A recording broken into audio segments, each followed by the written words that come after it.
Hey Browns fans, the buzz in Berea is growing louder, and it's not because of the usual off-season chatter. It's because of a name that keeps echoing through the halls of the Browns training facility and across social media, Shedeur Sanders. Just months ago, Sanders was hyped as a possible #1 overall pick in the 2025 NFL Draft. Instead, he fell to the 5th round, 144th overall, where the Cleveland Browns picked him up. And now, he's grinding in Florida, showcasing a level of precision that's got people talking. In a recent video shared by 305 Sports, Sanders is seen slinging the ball with pinpoint accuracy under the supervision of trainer Darryl Colbert. Yes, it's an off-season workout. No pads, no pressure, just polished mechanics. But still, the tape doesn't lie. The kid's got touch. Still, for all his flashes of brilliance, Shedeur Sanders is buried on the Browns' depth chart, likely the 4th quarterback behind Deshaun Watson, Joe Flacco, Kenny Pickett, and Dylan Gabriel. The odds are long, the room is crowded, and the road to a starting spot in Cleveland is uphill, paved with what-ifs and guarded by veterans who've seen it all. Yet Sanders keeps showing up, keeps working, as if he knows that all it takes is one moment, one twist of fate, an injury, a slump, a chance to rewrite his story. But it's not all smooth sailing. The same offseason that saw him dazzling in Florida drills also saw him pulled over twice in 2 weeks for excessive speeding, once clocked at over 100 miles per hour. Then, he skipped his court date. Not exactly the kind of maturity NFL franchises are looking for in a future leader.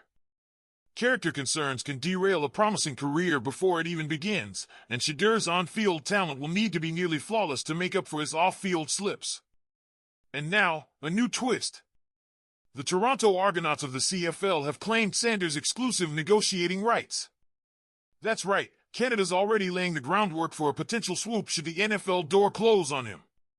It's a stark reality check for any 5th-round pick, especially one with such a high ceiling and equally heavy expectations. The CFL has a mechanism to claim players outside the league in case they ever decide to jump ship, and the Argonauts have called dibs. Alongside other NFL afterthoughts like Trey Lance and Max Duggan, Shedeur's name now floats in a different pool, one that screams fallback rather than future. But there's something uniquely defiant about Shedeur Sanders. Despite the noise, despite the setbacks, he's not folding. He's out there, doing the work. And that counts for something, maybe not everything, but something. The Browns aren't handing out reps, especially not to a guy 4th on the chart. He'll have to earn it. And earn it again. And maybe again after that. But stranger things have happened in the NFL. Injuries can decimate depth in a heartbeat. A hot hand in preseason could force a coach's hand. And who knows? If Watson's health becomes a concern, if Flacco or Pickett falter, if Gabriel isn't ready, Shedeur might just be the next man up. While Sanders battles uphill, another roster dilemma is brewing, this time on the defensive side of the ball. Veteran linebacker Jordan Hicks finds himself on the bubble. He's played well when he's played. But availability has been an issue, and age isn't on his side. Analyst Damon Wolf put it bluntly, if Nathaniel Watson shines in camp, Hicks could be the odd man out. It's harsh, but it's the NFL, not for long, especially when youth and durability are the currency of choice. The Browns are clearly leaning into a youth movement. After a slight regression on defense in year 2 under coordinator Jim Schwartz, the focus is back on getting faster, healthier, and more dynamic. Hicks' track record isn't in question, his ability to stay on the field is. And that's a gamble the Browns may not want to take anymore. And speaking of youth movements, let's talk receivers. With Elijah Moore gone, the room is tighter than ever. The Browns historically carry 6 wideouts. For spots seem locked, Jerry Jeudy, Cedric Tillman, Deontay Johnson, and DeAndre Carter. That leaves 2 openings, and 3 names in the mix, Jamari Thrash, David Bell, and Michael Woods too. Thrash has the edge after a redshirt rookie year, while Bell and Woods have spent more time on the practice squad than the field. For Bell, a former 3rd-round pick, this might be the final audition. His slot experience gives him an edge, but limited production, 381 yards in 2 seasons, isn't doing him any favors. Cleveland's offense is expected to shift to more 12 personnel sets this year. That means fewer wideouts on the field at once. But it also means a premium on guys who can bring versatility. Thrash and Bell, with their slot chops, could carve out niche roles if they show up in camp. With rookie QBs like Dillon Gabriel and Shedeur Sanders waiting in the wings, surrounding them with reliable weapons becomes even more crucial. Every drop pass, every missed route, every mental error could cost someone their job. And while the young guns are fighting for their spot, one man continues to set the tone for the franchise, Myles Garrett. Fresh off a brief trade demand and an even shorter stint as the highest-paid non-QB in the NFL, Garrett has recommitted to being the heart of this team. He's a six-time Pro Bowler, four-time first-team All-Pro, and the reigning Defensive Player of the Year. But more than the accolades, it's his mindset that's setting the tone in 2025. Garrett wants this to be his best year yet. And he's backing it up with leadership, intensity, and a belief that this defense is clicking under Schwartz. That's a lot to chew on. But this is the NFL, every camp, every rep, every decision matters. So now we turn it over to you, Dawg Pound. What do you think about Shedeur Sanders' chances in Cleveland?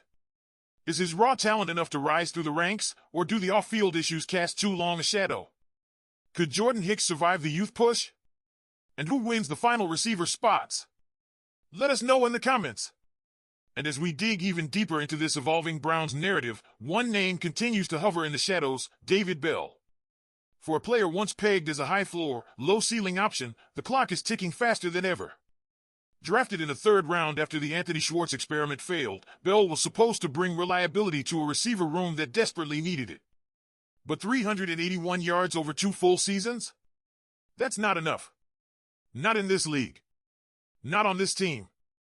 The Browns gave him chances, real ones. Yet, in 2023, Bell saw just 5 pass snaps in Week 2 against Jacksonville. And that was pretty much it. It's not about a lack of targets anymore. It's about trust. The coaches didn't put him out there, and that says more than any stat line ever could. He's hanging on by a thread, and Jamari Thrash is pulling at that thread every day in camp. Thrash may not have seen the field last year, but he's young, hungry, and versatile. And right now, that's what Cleveland needs. With Jeudy, Tillman, and Johnson expected to dominate outside reps, the battle for slot duty could come down to who makes the most of every rep in training camp. Bell's edge is his experience inside, but that's not enough unless he turns it into production fast. And don't forget, it's not just about who plays well. It's about who fits. The Browns' offense will be shifting its identity this year. With more two tight end sets, fewer receivers will be on the field at once. The margin for error shrinks. If you're WR5 or WR6, you better contribute on special teams, block well, and bring something unique. Otherwise, the cut line is coming fast.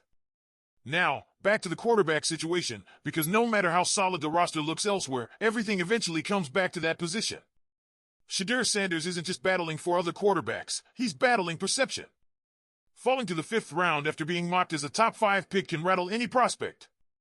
Add in the legal troubles, the speeding incidents, and whispers about his commitment, it's a lot. But if he manages to stay clean off the field and dazzle on it, then the league will have no choice but to take notice again. And let's not pretend the Browns' QB room is immune to drama or breakdowns. Deshaun Watson is returning from injury. Joe Flacco is a stopgap. Kenny Pickett is unproven. Dillon Gabriel is raw. If there's ever a season for an unexpected breakout to happen, this might be it. So maybe, just maybe, Shedeur's moment is closer than we think. We've covered it all, Browns fans. Now it's your turn. Leave a comment below. Who do you think will fill the remaining wide receiver spots? Does David Bell deserve another chance? And could Shedeur Sanders really become a future QB1 in Cleveland? Let's hear your thoughts. Don't forget to subscribe to the channel and like this video. Let's go, Browns!